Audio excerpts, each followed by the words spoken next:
Hello, welcome to the National Literacy Agency online storytelling program. Għidli Storja, tell me a story. Today I am going to tell you a story from China. It is a Chinese story. And the title of this story is The Four Dragons. Yes, we have dragons in our story today. But please, do not be afraid. They are very good dragons. They are very compassionate dragons. So it is story time. You look and you listen. Well done. A very, very long time ago, there were no rivers, there were no lakes on earth. It rained very, very little, and that little rain disappeared underground. But there were four dragons that flew in the east sky. They flew in the east sky and they played over the earth.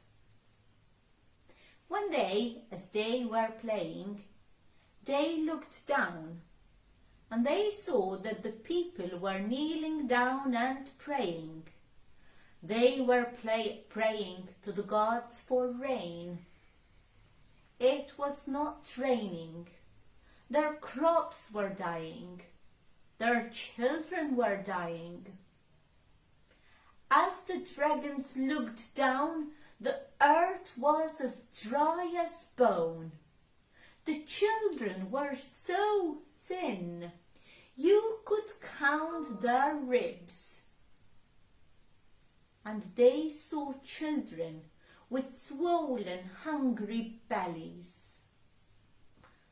How poor they are, said the yellow dragon. They will die if it does not rain, said the long dragon. So they decided that they would go to the emperor, who was the god of the rain. Not only that, he was the god of all gods. So they flew to his heavenly palace to ask for the rain. And how angry the emperor was when he saw the dragons.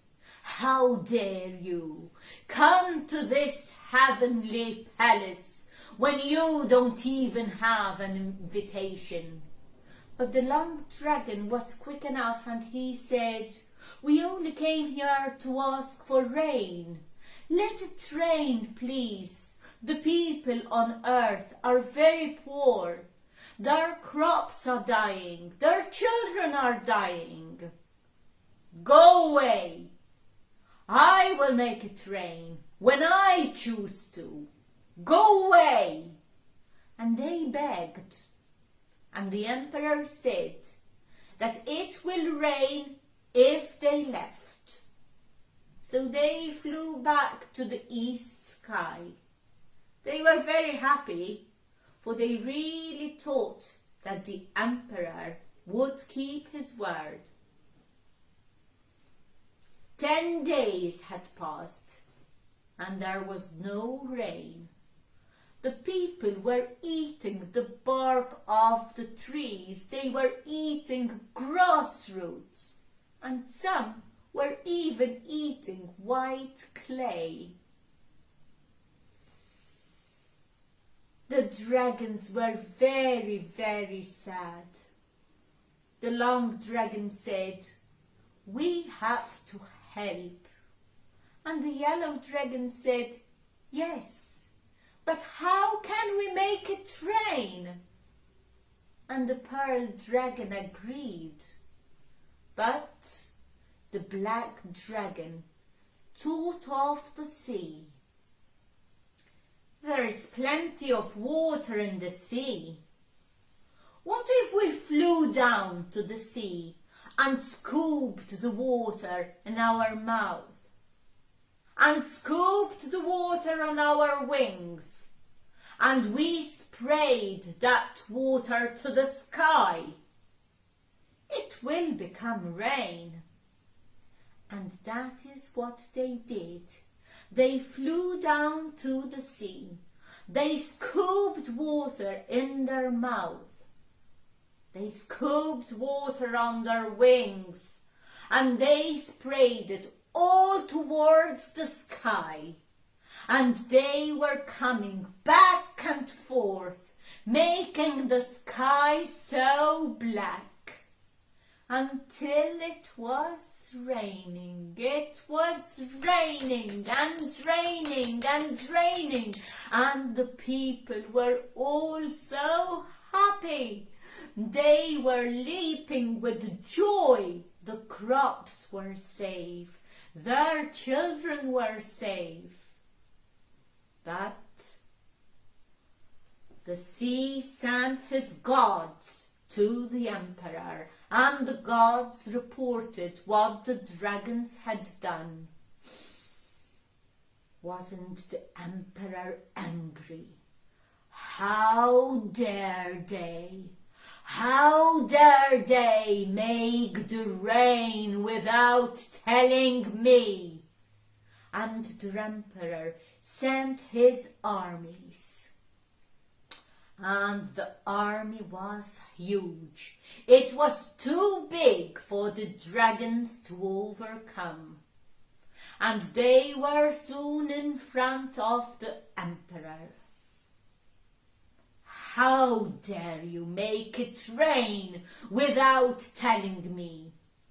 And he asked the gods of the mountains to send 4 mountains and have them pressed there so they could not fly and move. Mind you, they did not regret what they did. They were very happy, for they saved the crops and they saved the people. But now the dragons worked their own magic, and they turned into 4 rivers, and they flowed from the mountains across the land, from the west to the east. They emptied into the sea, and that is how China has the 4 rivers formed. The black dragon became the river that is now flowing from the far north. The yellow dragon became the river that is now flowing in central China. The long river was once the long dragon, but is now the river that flows further south. And the pearl dragon became the pearl river that flows in the south.